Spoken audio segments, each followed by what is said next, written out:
You know, as everybody I always talk to, I'm a coach that I love baseball, but I stay away from that round thing in the middle of the field. I'm not a pitcher. The last time I was a pitcher, I gave up a lot of home runs. So it wasn't really my choice. It was my coach's decision for me not to be a pitcher anymore. But I stay away from it, and I know that I needed somebody that I could trust. And he ended up coming in here, and it was an amazing blessing for him to join, not only as a teacher on this campus, but I look up to him as a role model of somebody who has a lot of years experience as a head coach. And, you know, as I said, our JV coaching staff is overqualified. Our varsity staff is completely overqualified. And I could not be more lucky to have someone like Coach Nieto come in, you know, and gain the respect of the players, gain the respect of the coaching staff, gain the respect of my peers as an educator. And I'm just so thankful for his move down here. And I couldn't have been more pleased with how things went this year. Our pitching stats were phenomenal. I could brag all day about how our pitchers did, and we're just going to continue to get better. And, you know, whatever they do, just throw strikes, and he makes them do that. So I really appreciate his hard work, and, you know, it means a lot to me that you're on our staff.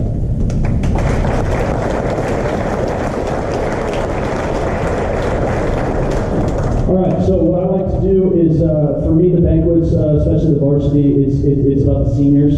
And so no offense to upperclassmen, I look forward to talking more about you when you do get to your last year. So when I call you, I'm going to say a little bit about you. But when I call your name, just start kind of walking up here, and we'll save our applause towards the end for all the underclassmen that come up here. So Adam Arroyo, he had 406 this year. He was an all-lines tournament team going 9 for 14. It was a pretty incredible run that he went on. Brandon Beckley, sidelined with some injuries this year, had a lot of clutch hits for us. Looking forward to him coming back next year as a catcher and a first baseman. Blake Beckley, yes, they do look identical because they are twins. Served as our #1 pinch runner this year, made a couple great plays for us in the outfield. Looking forward to him coming back next year at full strength, dealing with a couple injuries.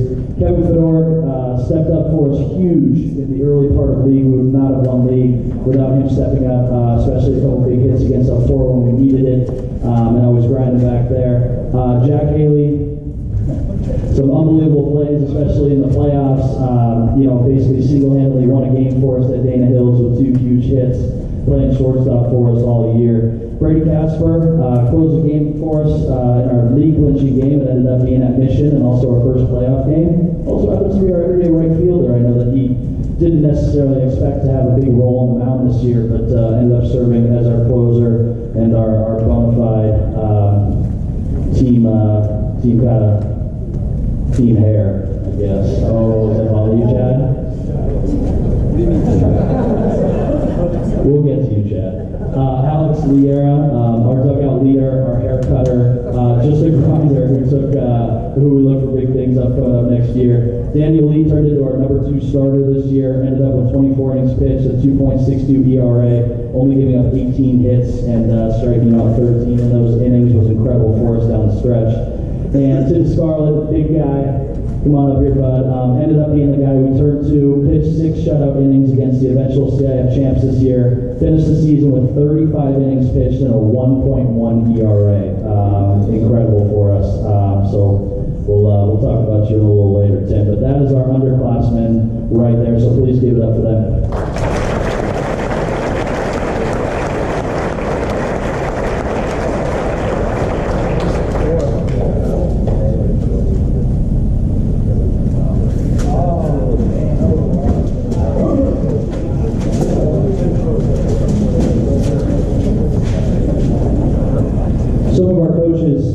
Are now going to talk about our seniors as they come up one by one in their last banquet. So I'd like to invite Coach Eric up to the microphone and do the thing.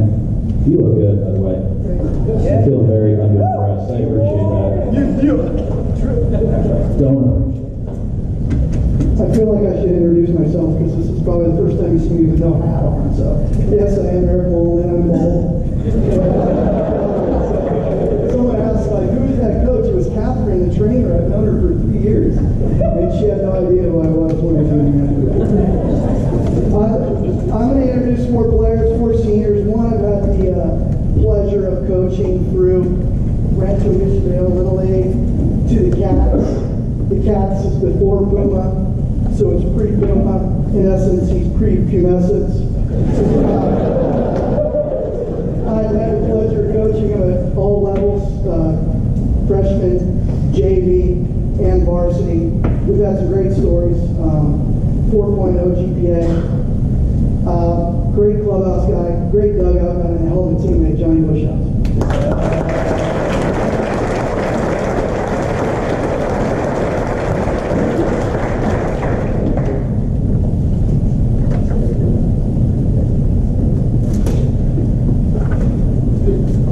Johnny's season got a little derailed last year with a shoulder injury. We were looking to fill that void, and a very reluctant Brennan Richardson kind of stepped into the fold. And I said, Brennan, you can do this. Like, we need you a middle of the lineup kind of hitter, someone that can play some quality outfield. I'm like, you got this, coach. He's like, I'm not so sure. Seriously. But are you referencing me, or am I?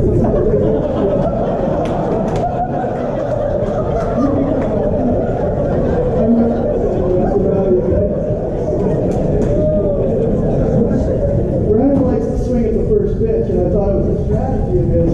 First pitch fastball, great approach, ambush, you know, and then I got to figure out that he just wanted to get the heck out of there. We're going to have him stand up here awkwardly for a couple minutes. Everyone, Brennan Richardson.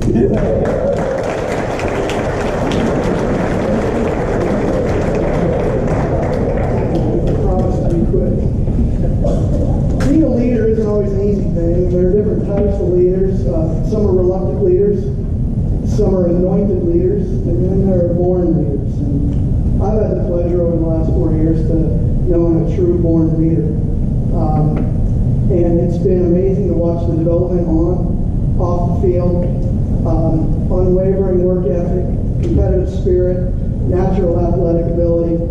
Many, many great memories on the football field and the baseball field, or short while on the basketball court, that we can all cherish and be proud of. Nathan Manning.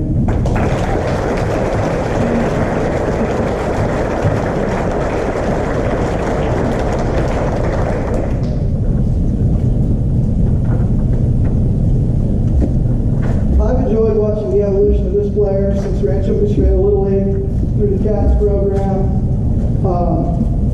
I couldn't have told you when he was 12 that he would develop into the player that he has become. I've had the pleasure of coaching him as a freshman, as a JV player, and for someone to hit 420, someone might ask on the JV level, it was against JV pitching. But to go up, and my comment was that he could hit at any level. And he proved that by hitting again over 420 here at the varsity level, having 33 hits with which both led the team. I couldn't be more proud of Nathan Benefito.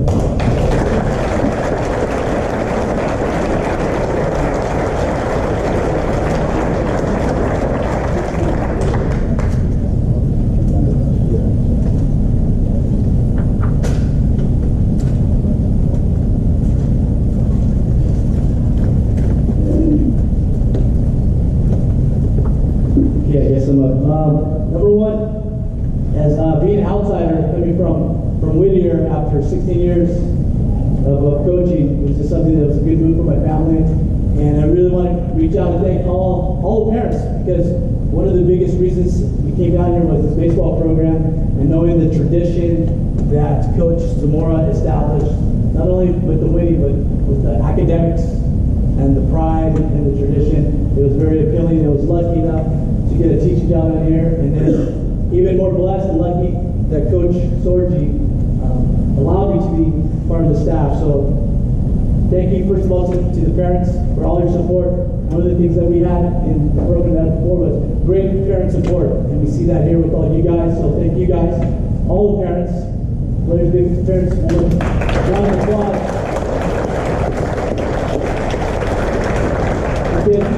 Coach Sorgi can't continue the rich tradition that Coach Zamora has established unless we have great buy-in and support from the parents. So thank you guys. Again, thank you, Chuck, Coach Goose, Coach Rob, Gil, Jimmy, Coach Ryan, for just kind of listening and having my input into the program. But most of all, I'd like to thank our varsity coaches for trusting me and letting me be part of the program. Coach Eric, my SAT scores would have been a lot higher if I knew you before. Vernacular, that's a great word. I'm not sure I know what it means yet, but I'm still looking it up. I had a little bit of a reputation as a coach for always arguing with the umpires. And Coach Z, he just really schooled me and gave me great advice about not just the umpires, but just about the program and different things, great advice. I don't know, he's a legend. But one of the greatest advice he gave me was how to argue with umpires here in Orange County. Remember that, Coach? He said, just speak Spanish, they don't know what you're going to say. So I never got thrown out of any game so far, so I'm not sure. And then, Coach, of course, Coach Sargent, Coach, thank you for allowing me to be part of your staff. It was a great year. Obviously, we didn't meet all of our expectations, but one of them was the opportunity to put that banner on the fence, and that was a big one for all of our players and all of our seniors, leaving that legacy of your team will always be remembered. One of the things that I'm trying to teach Coach Sargent is that you got to put the seal on your tacos on ketchup. Because Coach Sargent likes ketchup on his tacos, so we're still going to try to work on that one.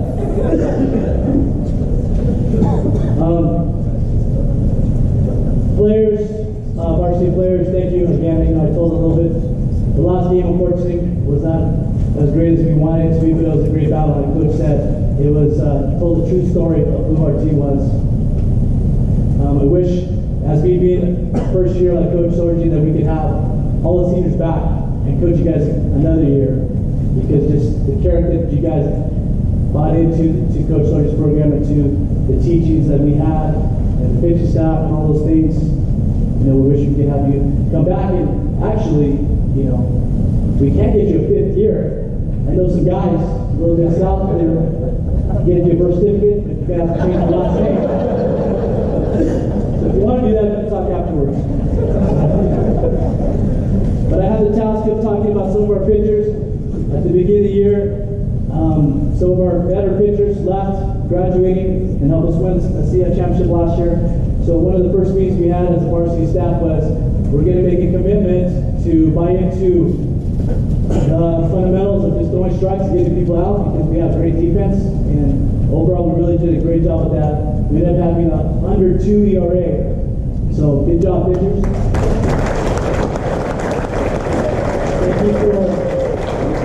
Thank you for trusting me and listening to the ways.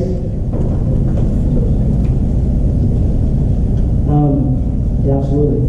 First one is Jameson Walsh. Unfortunately, like he said, he really is taking the test, so that's why he couldn't make it.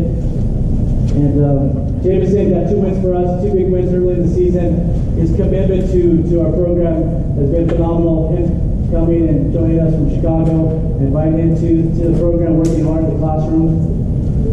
So we have a certificate for him, right, Coach?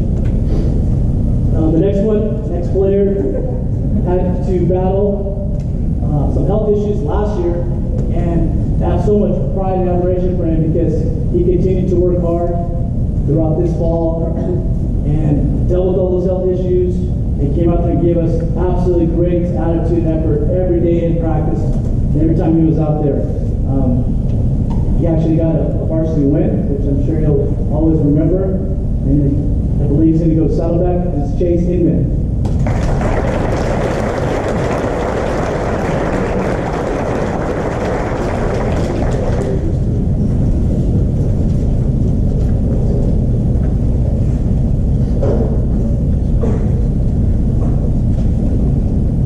Next player, again, all my guys are my pitchers. Incredible commitment and work ethic from the very first day. He came out there and got to know him, and without a doubt, he wanted to get in there, and we tried to give him some opportunities, but he never quit with his efforts and his commitment. He has superior work ethic, and I anticipate and foresee a lot of great things from him. He actually also got a win on varsity, one of our varsity games. He's going to go to UCSD, and he has a bright future as Josh Muck.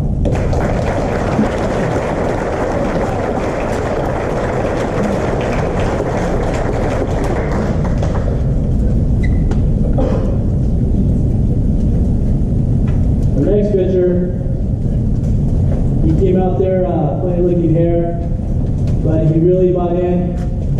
Crazy lefty. You know, I was a little worried when we had the Halloween game and he came in dressed as Napoleon Dynamite. I was like, oh man, the season hasn't even started. What are we going to get here? But what we got was a player that bought into the things that we were trying to accomplish on the pitching staff, trying to work with different pitches. We put another pitch in his repertoire of pitches, great changeup, spotted with his fastball. He's going to go on and play at Saddleback and expect a lot of great things from you. Eric Schumann.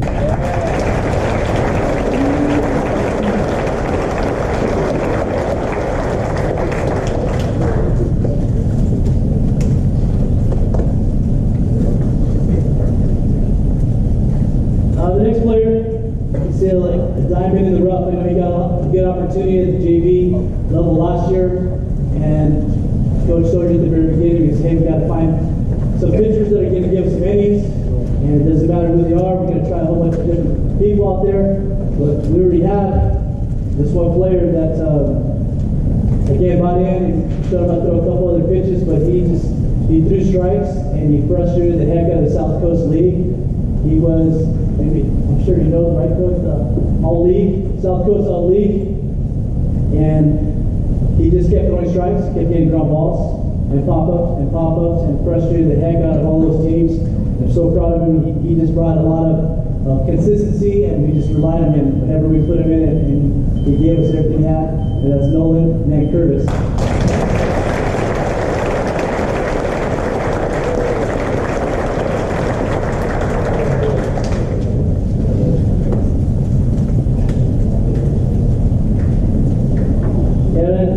One on my list here was kind of the leader of our staff right there at the beginning, and just worked his butt off since last year, and had some great wins last year, and continued to do that for us at the beginning of the season. Unfortunately, that his arm developed a little bit of a problem, and he sat out the middle part of the season. But what a great arm this young man has. He has a scholarship to Cal Poly Pomona. And with continued development, I expect some great things out of Reese. That's Reese Stevens.